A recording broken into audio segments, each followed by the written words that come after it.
नमस्कार, मैं रीता राज मानविकी विभाग से the Bhopal school of social sciences द्वितीय वर्ष के पाठ्यक्रम के अंतर्गत आज मैं आप सभी के समक्ष बहुत ही रोचक विषय लेकर आई हूँ, जिसका विषय है दिमागी गुलामी। दिमागी गुलामी एक निबंध है और इसके लेखक हैं राहुल सांस्कृत्यायन जी। राहुल सांस्कृत्यायन जी का जन्म 1893 ईस्वी को हुआ, मृत्यु 1963 ईस्वी को, जन्म स्थान आजमगढ़ उत्तर प्रदेश। दिमागी गुलामी निबंध राहुल सांस्कृत्यायन जी का आइए देखते हैं संक्षिप्त में जीवन परिचय। राहुल सांस्कृत्यायन सच्चे अर्थों में जनता के लेखक थे। वह आज जैसे कथित प्रगतिशील लेखकों सरीखे नहीं थे, जो जनता के जीवन और संघर्षों से अलग अलग अपने अपने नई नीड़ों में बैठे कागज पर रोशनाई फिराया करते हैं। जनता के संघर्षों का मोर्चा हो या सामंतों या जमींदारों के शोषण उत्पीड़न के खिलाफ किसानों की लड़ाई का मोर्चा हो, वह हमेशा अगली कतारों में रहे। अनेक बार जेल गए, यातनाएं भी झेली। जमींदारों के गुर्गों ने उनके ऊपर कई बार कातिलाना हमला भी किया, लेकिन आज़ादी, बराबरी और इंसानी स्वाभिमान के लिए ना तो वह कभी संघर्ष से पीछे हटे और ना ही उनकी कलम रुकी। दुनिया की 26 भाषाओं के जानकार राहुल सांस्कृत्यायन की अद्भुत मेधों का अनुमान इस बात से भी लगाया जा सकता है कि ज्ञान विज्ञान की अनेक शाखाओं, साहित्य की अनेक विधाओं में उनको महारत हासिल थी। इतिहास, दर्शन, पुरातत्व, साहित्य, भाषा विज्ञान आदि विषयों पर उन्होंने अधिकार पूर्वक लेखनी चलाई। दिमागी गुलामी, भागो नहीं दुनिया को बदलो, दर्शन, दिग्दर्शन, मानव समाज, वैज्ञानिक भौतिकवाद, साम्यवादी ही क्यों आदि रचनाएं उनकी महान प्रतिभा का परिचय अपने आप ही करा देती हैं। राहुल जी देश की शोषित, उत्पीड़ित जनता को हर प्रकार की गुलामी से आज़ाद कराने के लिए कलम को हथियार के रूप में इस्तेमाल करते थे। उनका मानना था कि साहित्यकार जनता का जबरदस्त साथी, साथ ही उसका अगवा भी है, वह सिपाही भी है और सिपह सलार भी है। राहुल सांस्कृत्यायन के लिए गति जीवन का दूसरा नाम था और गतिरोध मृत्यु एवं जड़ता का। इसलिए बनी बनाई लीकों पर चलना उन्हें कभी गवारा ही नहीं हुआ। वह नई राहों के खोजी थे, लेकिन घुमक्कड़ी उनके लिए सिर्फ भूगोल की पहचान करना नहीं थी। वह सुदूर देशों की जनता के जीवन व उसकी संस्कृति से, उसकी जिजीविषा से जान पहचान करने के लिए यात्रा करते थे।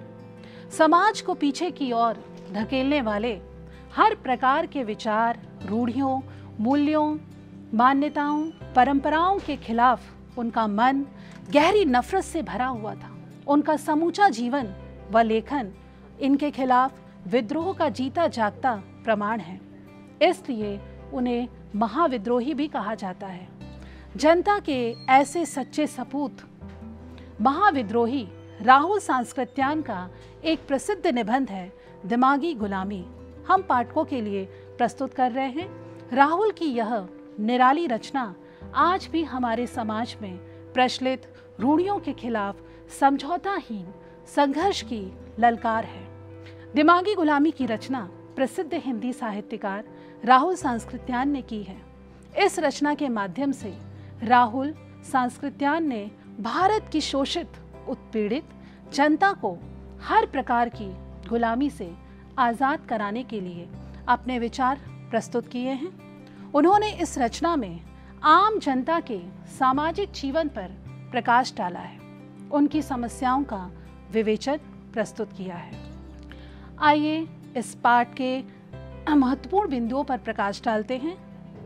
सबसे पहला बिंदु है दिमागी गुलामी से आशय। लेखक ने दिमागी गुलामी के माध्यम से यह बताने का प्रयास किया है कि हमारे देश में आज भी लोग पुरानी बातें, रूढ़ियों तथा कही सुनी एवं मनगढ़ंत बातों पर विश्वास करते हैं तथा उनके अनुसार ही व्यवहार करते हैं। अपने खुले दिमाग का उपयोग नहीं करते तथा वास्तविकता से अनजान रहते हैं। इसी दोष एवं मानसिकता को लेखक ने दिमागी गुलामी या मानसिकता या मानसिक दास। अगला बिंदु है दिमागी गुलामी में लेखक द्वारा उठाए गए विचार। दिमागी गुलामी में लेखक ने समाज में फैली सांप्रदायिक समस्याओं के विरोध में आवाज उठाने का प्रयास किया है। अस्पृश्यता, छुआछूत, जातिवाद की संकीर्ण भावनाओं से ऊपर उठने का विचार उठाया है। राहुल जी का मानना है कि कब तक हम इन सारी बातों में अपने आप को जकड़े रखेंगे, कब तक इन जात पात के बंधनों में हम अपने आप को पूरी तरह से हमने इस विचार से जोड़ लिया है। तो हमें इससे ऊपर उठना होगा, तभी परिवर्तन होगा, समाज में एक नई चेतना का संचार भी होगा। अगला बिंदु है शुद्ध राष्ट्रीयता कब और कैसे आएगी। लेखक के अनुसार शुद्ध राष्ट्रीयता तब ही संभव है जब हमें जाति पात की दीवार तोड़कर, संकीर्ण मानसिकता बदलकर निस्वार्थ भाव से देश और समाज के लिए कार्य करें, जिसमें हमारा अपना स्वार्थ ना छिपा हो। तो लेखक का ये भी कहना है कि कब तक हम अपने मन के अंदर स्वार्थ के भाव को रखकर आगे बढ़ेंगे। निस्वार्थ भाव रखकर अगर हम देश में आगे बढ़ेंगे तो हम चारों ओर एक सही सकारात्मक दृष्टि से समाज का विकास कर पाएंगे, क्योंकि जब तक हमारे मन के अंदर निस्वार्थ भाव नहीं आएगा तब तक हम लोगों से कैसे जुड़ेंगे। तो ये मानसिकता, ये सोच हमें अपने दिमाग से निकालनी है।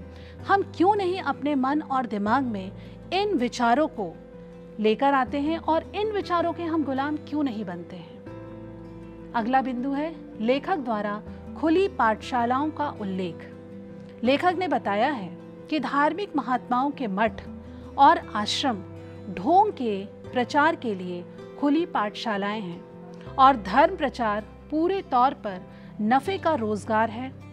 आज अधिकांश लोग इसे अपने व्यवसाय के रूप में अपना रहे हैं। तो राहुल जी ने इस बिंदु में ये बताकर हम सभी को जागरूक किया है कि कहीं ना कहीं इन खुली पाठशालाओं के जिम्मेदार हम खुद ही हैं, क्योंकि इन खुली पाठशालाओं को खोलने के लिए हम ही उन्हें प्रेरित करते हैं। क्योंकि जब तक हमें अपने ज्ञान पर भरोसा नहीं होगा, जब तक हम खुद नहीं अपनी चीज़ों को समझेंगे कि सही और गलत क्या है, तो परिस्थितियाँ इसी तरह से हमारे सामने आएंगी और हम उसका कोई भी उपचार नहीं कर पाएंगे। क्योंकि आज के समय में इन बाबाओं को इस तरह से आगे आने की जिम्मेदारी कहीं ना कहीं हमारी है, क्योंकि हम स्वयं को गुरु नहीं मानते हैं। हम दूसरों की बातों पर बहुत जल्दी भरोसा कर लेते हैं, उन्हें समझ लेते हैं और समझने के बाद फिर उनकी बातों की तरफ आकर्षित होते हैं और इस तरह से हम उनकी बातों में आ जाते हैं, क्योंकि उन्हें भी पता है कि जिस व्यक्ति से हम बात कर रहे हैं उसके पास मेरी बात का कोई तर्क ही नहीं है। जब हमें उन बातों का ज्ञान ही नहीं है तो हम उससे विचार विमर्श क्या करेंगे, और इसी बात का फ़ायदा उठाकर वो हमें अपनी बातों में लेकर आते हैं और इस तरह से इन बाबाओं के मठ और पाठशालाएँ खुल रहे हैं और हम सिर्फ उसे देख रहे हैं। क्योंकि हमारी कहीं ना कहीं नैतिक जिम्मेदारी होनी चाहिए कि हम उस पर अंकुश लगाएं, लेकिन हम उनकी बातों की तरफ आ रहे हैं। इस तरह से ये चीज़ें फिर गतिमान हैं। अगला बिंदु है धार्मिक अंधविश्वास पर कड़ा प्रहार। धार्मिक अंधविश्वास के संबंध में एक नया मत भी लगभग 50-60 वर्षों से चला आ रहा है। दुनिया भर में कई लोग भूत प्रेत, जादू मंत्र सबको विज्ञान से सिद्ध करने में लगे हैं। हिंदुस्तान का इतिहास देश और काल के हिसाब से बहुत प्राचीन है। इसी तरह इसमें पाई जाने वाली मान्यताएं, अंधविश्वास भी बहुत अधिक है। इस बिंदु के अंतर्गत राहुल जी ये बताना चाह रहे हैं कि इन धार्मिक अंधविश्वासों से हमें अपने आप को दूर करना होगा।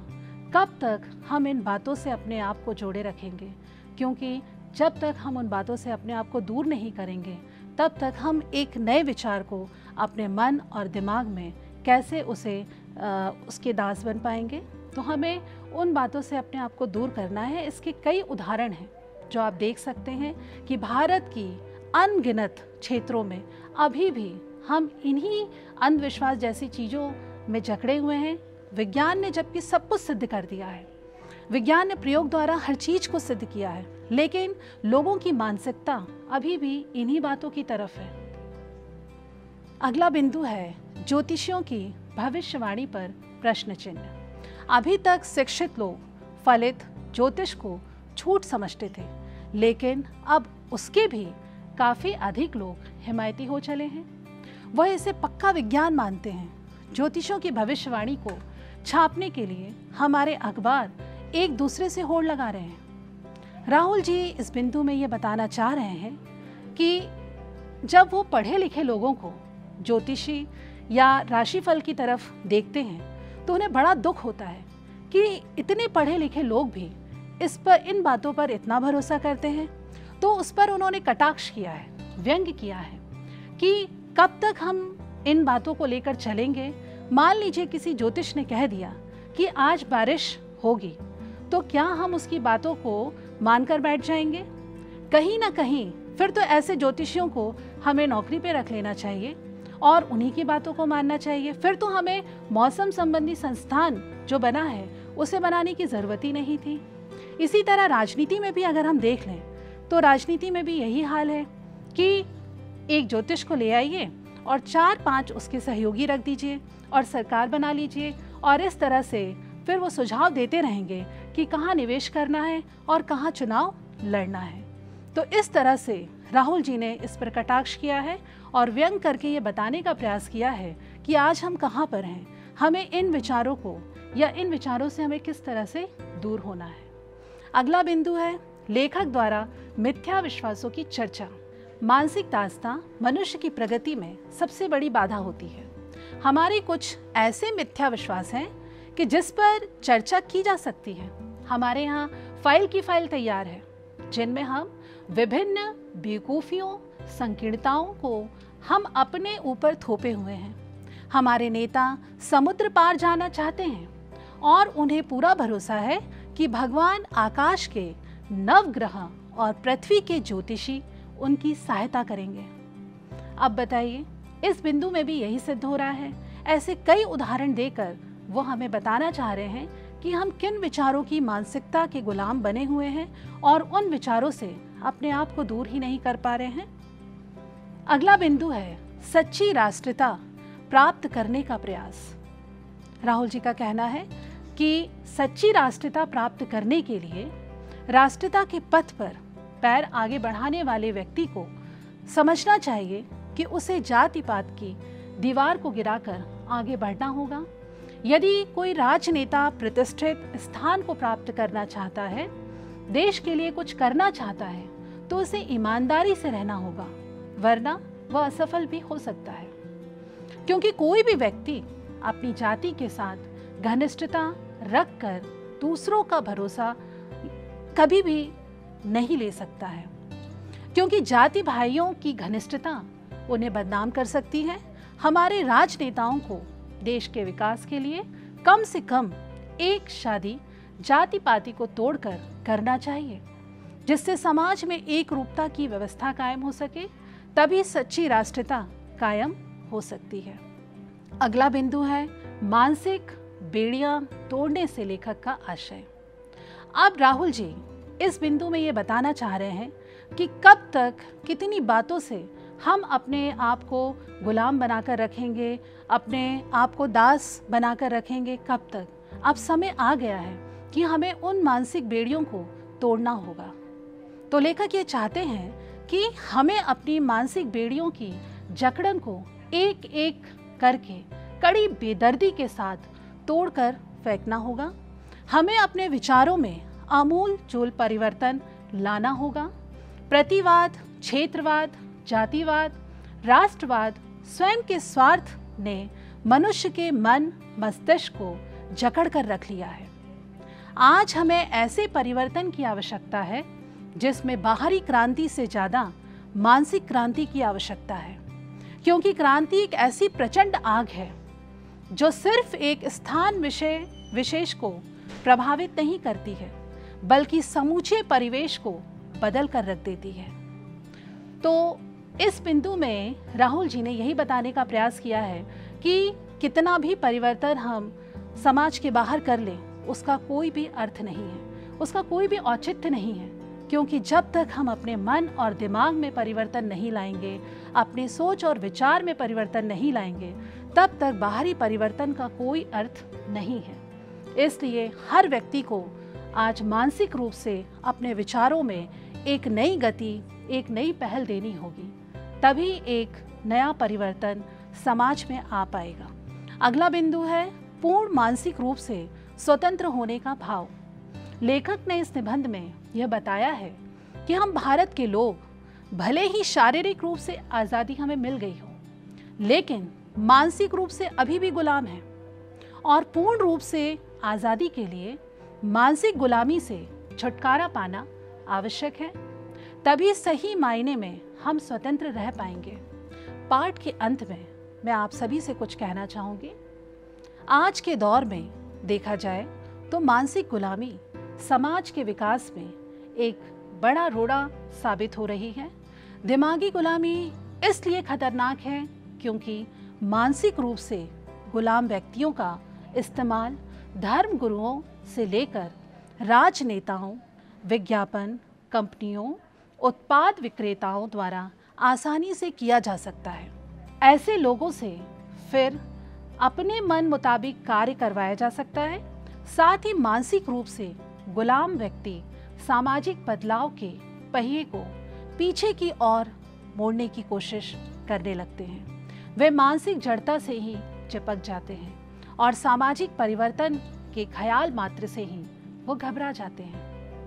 ऐसा नहीं है कि ये कोई नई चीज़ है।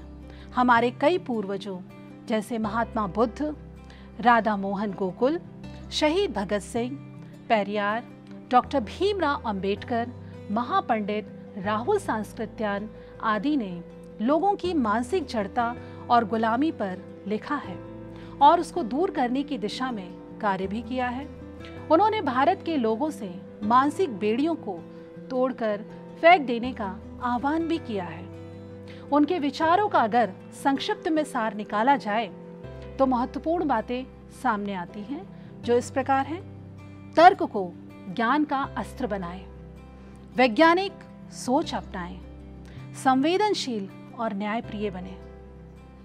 तो अंत में मैं अपनी बात को यहीं विराम देना चाहूँगी और निश्चित है कि इस पाठ से आपको पूर्ण जानकारी मिल चुकी होगी, क्योंकि कहीं ना कहीं ये निबंध जो है हमें यही ज्ञान दे रहा है कि समय बदल रहा है, परिवर्तन हो रहा है और हम भी आगे बढ़ रहे हैं, लेकिन मन और दिमाग की मानसिकता को कब बदलेंगे, ये एक प्रश्न चिन्ह है आप सभी के लिए।